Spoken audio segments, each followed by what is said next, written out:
Moins de 72 heures après les faits, il devait y répondre ce mardi après-midi en comparution immédiate devant le tribunal judiciaire d'Épinal. Un homme de 33 ans, marié et père de 4 enfants, était jugé pour violence, outrage et rébellion envers des personnes dépositaires de l'autorité publique. Des faits qui se sont déroulés samedi après 23 heures lors de la nuit blanche à Saint-Dié-des-Vosges sur la place Bondé devant la cathédrale. C'est le moment choisi par l'auteur présumé, alcoolisé, pour agresser verbalement d'abord, puis physiquement le maire de la commune et son épouse sur fond de contrat d'employé municipal non renouvelé. Après 2 coups portés à l'omoplate et à l'oreille de Bruno Toussaint, il faudra 4 policiers municipaux pour le maîtriser. Son mode de défense porté par son avocate, la honte, je cite, d'un pauvre type qui a pété un plomb. Ces derniers mots, j'ai honte de moi. Pour le procureur de la République, les faits sont graves et inadmissibles et requièrent une peine sévère, 2 ans d'emprisonnement, dont 1 an avec sursis assorti d'une obligation de soins, avec donc maintien en détention.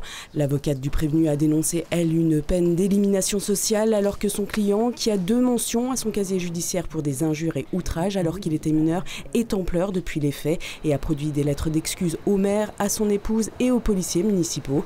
Le tribunal a condamné le prévenu à 8 mois d'emprisonnement avec sursis probatoire, obligation de soins, de travail, 70 heures de travaux d'intérêt général et 1 000 € chacun pour Bruno Toussaint et son épouse pour préjudice moral et frais d'avocat, ainsi que 800 € pour chaque policier municipal. Une affaire dont se sont emparés des médias nationaux, selon l'association des maires des Vosges qui a demandé 1 € symbolique de dédommagement dans cette affaire. On compterait 37 signalements d'injures ou de violences envers des élus communaux vosgiens depuis 2020, des chiffres en forte augmentation.